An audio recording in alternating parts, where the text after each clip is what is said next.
The revolution will not See be it here, goodness televised. from me, and not goodness is from the The Creator. revolution is here. Should be thankful to the Creator for all of that, because I'm not the architect of that.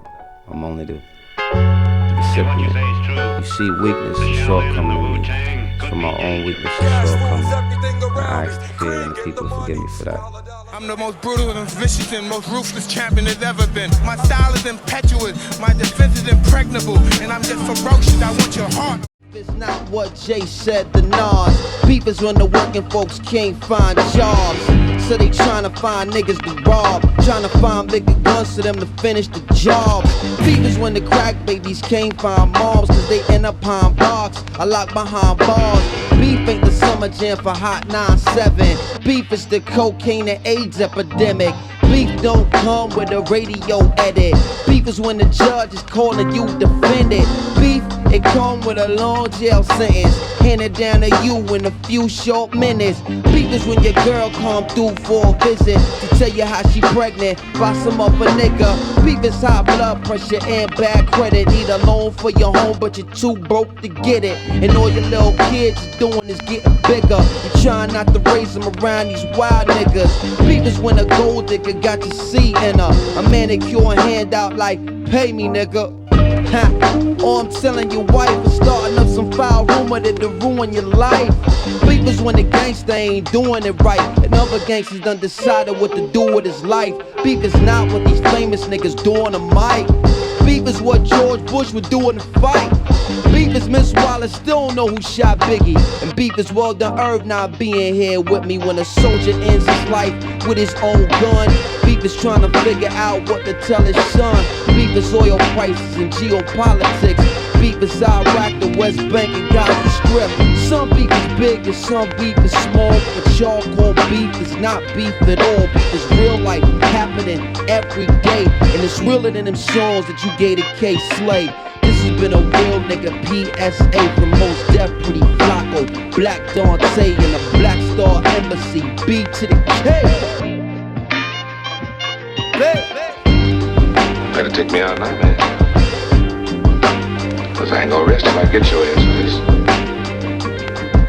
It's real life happening every day. So this week was pretty good. It was my first week trying to use Quant Tower to copy trade across accounts. Initially when I had set it up, I blew 2 accounts by moving 5 full minis versus 5 micros when I was experimenting. And even though I was on sides, that trailing drawdown came back.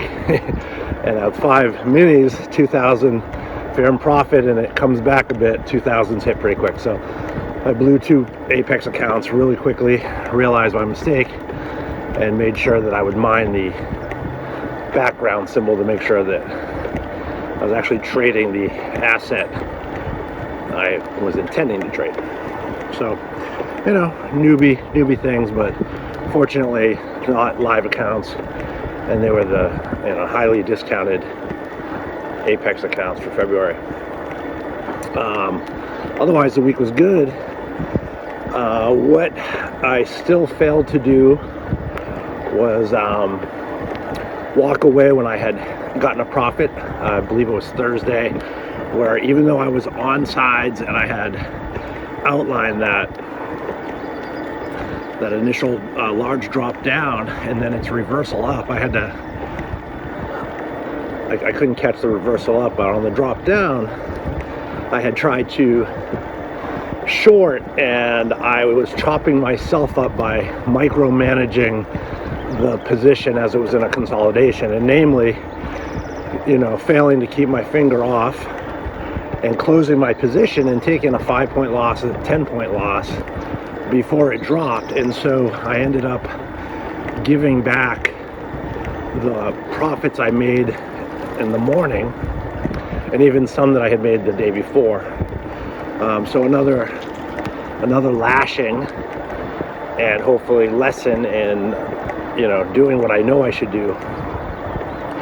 I do like the ATM strategies in Quant Tower, because having those predefined brackets and then being able to move my take partials to logical areas, you know, usually based on the standard deviations or previous high-low failure strength type things, I think will help me avoid that micromanaging tendency I have.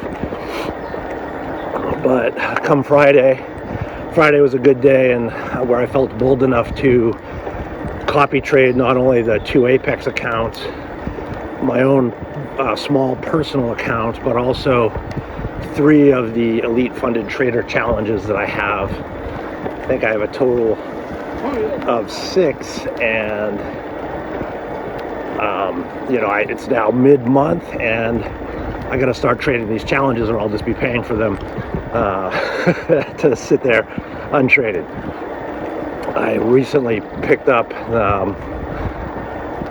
I don't know, 6 or 7 more Apex 50K challenge because they're just so cheap.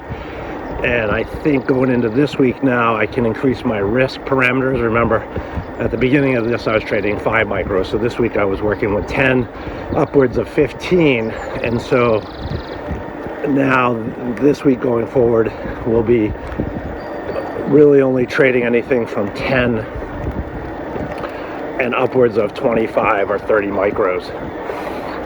So moving into being comfortable holding and just assimilating those numbers. Now, in reflection, I do think that when trading the challenge accounts, I could be a little more aggressive in hopes to just either pass them, especially on that first month when they're so cheap, to pass them and get them out of the way and move on to some other ones.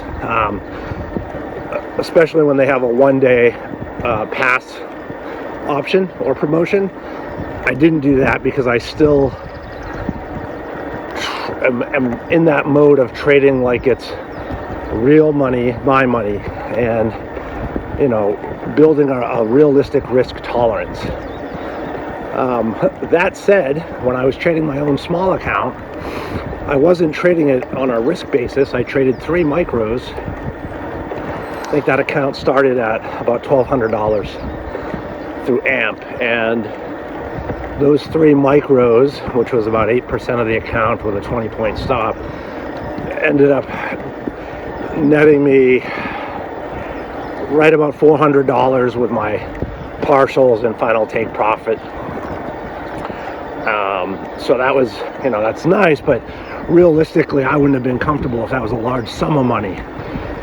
So that's a rep of a bad habit, in that I'm, you know, because it's a small amount of money, $120, to me, I got to acknowledge that it wasn't realistic had that been a large account. But I was pretty confident in that Friday sell-off, and it was the same trade I took across, and I actually held it. One of the challenges I'm trying to sort out, whether it's, again, making another copy bot, is how to manage the 3 different groups of copy trading. You know, I could have one nuke button where I trade them all, but different accounts like the Apex with a trailing drawdown can be treated differently than the end of day drawdowns with the EFTs, and of course then a live account that doesn't have any trailing drawdown. So those are the things I'm working with, but the system that I've, you know, or what sees, I've been reflecting on this, because even though we're taught the same, there's a lot of truth in that. As an individual, given time frames and what our own brain will start to recognize before it recognizes other things, we'll all see different things, right? We all have a different mind. We used to do an exercise, it was called the bunker drill. And so we'd have a group of guys, instructors come in, and we'd have them go into a room, right? We'd, you know, prep them beforehand. You're going to walk into this room, you're going to have just a few moments to walk around, look, and then you're going to come back and you're going to be asked to recite everything that you noticed and stood out. And then we do a debriefing. the purpose of that was to show our instructors and also get a idea of what it was they saw, and meaning that military folks would generally see military things. You know, there was a gun over here or a knife over here. You know, computer guys would see all the computer peripherals, etc., etc. If you were an academic, you might take note of books on bookshelves and all of these things. And what it drove home was, once again, every individual's prowess for observing particular bodies of information or patterns that they are familiar with and that stand out to them. And as a trader, when we're told, you know, you have to develop your style, that really rings true, because we know we can take the same trade as someone else, but based on totally different things, based on nested PD arrays across different time frames, or, you know, once again, it's the beautiful part, right? The beautifully frustrating part. So, but you know, the system is solid. The execution is the flaw. The psychology is growing. So I'm going to put some new rules into my rules, and that's going to be the number of trades, allowing for 2 full stops during a day. I'll iron out how that varies across accounts, if I make that for a total or it's for a set of accounts. And then the times that those trades will happen. Generally, if we're thinking Eastern Standard Time, then we're going to look from trading 9 to 11. 12 to 1 is a possibility. And then trading the 2 to 3 silver bullets and 3 to 4s for reversals. So that'll also line up with the models that Dexter shares, looking at that 4-hour candles, power of 3, and really focused on that. You know, Eastern Standard Time will be 2 a.m., our 6 a.m., our 10 a.m., and our 2 p.m. So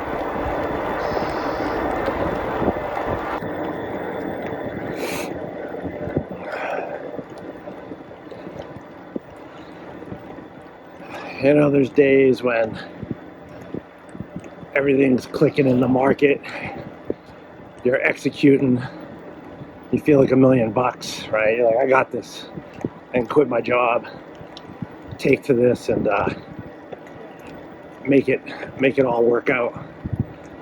And it's not so long after you have those early experiences, the king of the world, that you psychologically falter in your executions, and you get that frustration, you know, that downer that makes you question everything. And we got to be realistic. We got to know that pattern occurs and deal with it, because the more it occurs, the more immune you'll become to those large sways, or those violent swings in your confidence and the emotionality. Building something over here.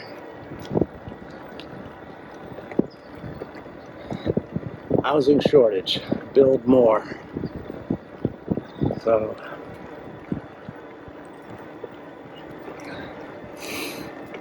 but then it will take a few days to recover, get your mojo back, get a few wins.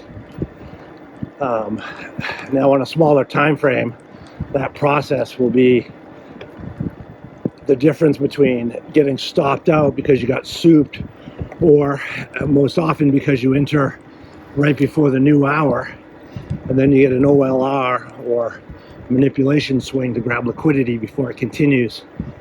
And so lining that time on the new hourly candle and the new 4-hour candle is pretty important.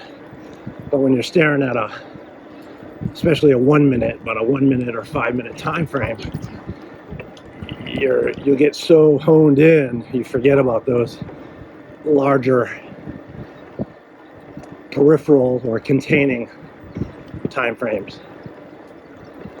That happened to me once, and I knew right away. So if you get souped and you can't be defeated, you got to be willing to get back into it. That's where having a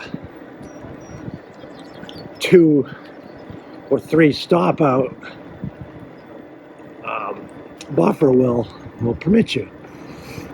But it's when we get into that 3 or more stop outs, when we start chasing to make back our losses, then we really run the risk.